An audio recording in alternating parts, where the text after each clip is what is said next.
အားလုံးပဲမင်္ဂလာပါကျွန်တော်တို့ရီရှန်ကင်ဖြစ်ပါတယ်ဒီနေ့ဗီဒီယိုမှာကျွန်တော် Greg Garden နဲ့ပတ်သက်တဲ့အကြောင်းအပြောတော့မှာဖြစ်ပါတယ် Greg Garden ဘာလို့လဲဆိုတော့နေတော့လဲဆိုအကြောင်းအရာအကြောင်းဒီကနေ့ပြောပြပေးတော့မှာဖြစ်ပါတယ်ကဲဒါဆိုရင်ကျွန်တော်ဗီဒီယိုလေးမစောင့်ခင်ပါကျွန်တော်ဗီဒီယိုလေးကို like subscribe လုပ်ခဲ့ပြီးအမေက like subscribe လုပ်ချင်တယ်ကျွန်တော်တို့တလားအခုလည်း like subscribe လုပ်ခဲ့ပြီးပါဒါဆိုဗီဒီယိုကြောကြ let's go Greg Garden လို့ဆိုနေတာကျွန်တော်ဗဒမောဆုံးအနေနဲ့ plant possession ကိန်းနဲ့လူတော်တော်များများအကြောက်ကုန်ကြတယ် Greg Garden ဆိုရင် plant possession brainrot ကိန်းနဲ့ဆောက်ကုန်ကြတယ် plant possession brainrot တော်လေးကောင်းတဲ့ကိန်းနဲ့မှာပါတယ်တော်လေး hot ဖြစ်နေတဲ့ကိန်းနဲ့မှာလည်းပါတယ်လို့ပြောလို့ရတယ်ပေါ့နော်နောက်တစ်ခါဒီ still brainrot 99 in the forest ကိန်းနဲ့ရောက်ပါပေါ့နော်99 in the forest ကဆိုအရင်ကစလုံးဝတသိန်းကျော်နေစခဲ့ပြီး 1.3 and တော့ပြောမ still brain တော့ Greg Garden နဲ့တန်းတူရှိခဲ့တဲ့အနေထားမှာပေါ့နော်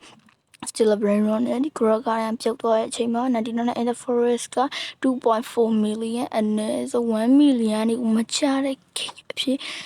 screen စံချိန်ဝင်လာပါတယ်နောက်ပြီးတော့သူ့ရဲ့ဒီပေါ့နော် outbreak တွေရဲ့မှာလူစော်အများဆုံးကိန်းဖြစ်တဲ့ဆုံးရင်ဝင်ဒီပေါ့ America still brain ပဲဖြစ်ပါတယ်ဒီလူစော်အများဆုံးဟာပေါ့နော်ဒီ outbreak တွေမှာအလို23 million နဲ့15 million လို့ရတာပါ still brain rot တွေကိုလည်းတော့ရောက်ကုန်ကြပြီဘာလို့ဆိုရင် still brain rot ကဒီ outbreak တွေ special လို့ပြီးရှင်းရန်နေ Mexico event ဘာလို့မှဆိုရင်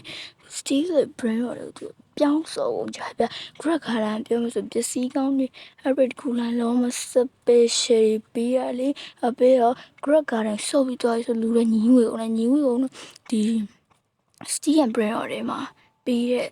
အကောင်တွေကိုမြူရတဲ့အတွက်ကြောင့်သူက Greg Garden average လုံးဝမစော့နဲ့ average ဒီ average တော့ဘာမှန်းတော့မသိတော့ပဲနဲ့ဒီ still brain rot ဒီသူဘတ်ကောင်အကျန်းသားရများဂိမ်းဝယ်သူကစောကြတော့လေအခြားဂိမ်းတွေလည်းတော့ရောက်ကုန်ကြပဲ dress to impress ဘာလို့လဲလေတော့လူတွေရောက်ကုန်ကြဆိုပြောမယ်ဆိုရင်တော်လေးကိုဆိုနေရသွားလို့ပြောရပါတယ် Greg Garden တော်မတော်နေသွားခဲ့ပါတယ် Greg Garden ကျွန်တော်အဲ့ဒါလည်းစိတ်မကောင်းပါဘူးSo Greg Garden နဲ့ပတ်သက်တဲ့ပစ္စည်းကိုတင်အောင်ဈေးနှုန်းချိုးသားနဲ့ဝယ်ချင်တဲ့ဆိုရင် KSTD shop ရှိပါတယ် KSTD shop မှာဆို Greg Garden နဲ့ပတ်သက်တဲ့ပတ်မျိုးစုံ Red Panda အဲ့လိုမျိုးချာတိုက်ကာ prismatic ဖြစ်တဲ့ကြီးစွန်းနဲ့နောက်ပြီးတော့ Red Panda တွေတော့မှဈေးနှုန်းချိုးသားနဲ့ရောင်းချပေးနေတဲ့အပြင် money တွေကိုလည်းဈေးနှုန်းချိုးသားနဲ့ရောင်းချပေးနေပါတယ်နောက်ပြီးတော့ကျွန်တော်တို့ platform နဲ့ပတ်သက်တဲ့ level max account တွေ TRS theory ကြီးစွန်းတဲ့ account တွေကိုရောင်းချပေးသွားပဲဖြစ်ပါတယ်နောက်ပြီးတော့ still a brand နဲ့ပတ်သက်တဲ့စီ my secret brand လို့စီနိုချူတာဆုံးနဲ့ရောင်း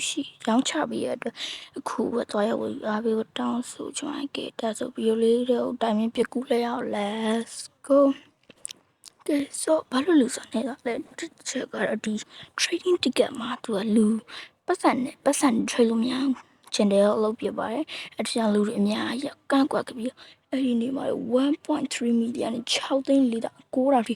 ဘုံကြီးဒေါင်းဆိုင်သွားခဲ့ပါတယ်အဲ့ဆိုကျန်တယ်ကနောက်တည့်ရက်ရောက်တော့သူမန်နီကိုဒီ trade လို့ရအောင်လုပ်ပေးတာဒါပေမဲ့1 quadrillion ထဲမှာဆို900 trillion မဲ့ trade လို့ရမယ်ပေါ့နော်ဆိုအဲ့လိုဖြစ်သွားတယ်3 QA ဆိုရင်3 quadrillion ဆိုတော့2.7 quadrillion ဒီ trade လို့ရပါတယ်ဆိုအဲ့တကြောင်ဟွာဖြစ်သွားလို့ပြောလို့ရပါဘူးဆို Greg Garden အနေနဲ့တော့စိတ်မကောင်းပါဘူးတော်လေးလည်းစိတ်မကောင်းပါဘူးဆိုနောက်ဆက်ပါတော့မယ်ကဲကျွန်တော်ဗီဒီယိုကျွန်တော်တင်လာ subscribe နဲ့ခဲ့ပြီးပြီးနောက်ခေါင်းလို့နဲ့ခဲ့ပြီးပါ channel လေးကို subscribe လုပ်ခဲ့ပြီးပါ subscribe လုပ်ခြင်းအပြင်ကျွန်တော်တပတ်တလားကူညာရောက်တဲ့အတွက်ကြောင့် best sponsor မှာရှေးမှလည်းမိထားတဲ့ကြောင့် channel လာ subscribe နဲ့ခဲ့ပြီးတောင်းဆိုချင်ပါဒီထက်ပိုကောင်းတဲ့ဗီဒီယိုမှာခင်ဗျားနဲ့ပြန်လဲဆုံစည်းချင်ပါသေးကဲအားလုံးပဲ bye bye see you chadio hey hey hey bye bye bye bye ဒါဆိုရင်တော့မမီးနဲ့ဒီအထထပြီးနေတော့နွေးအောင်ဒီကြလာ bye bye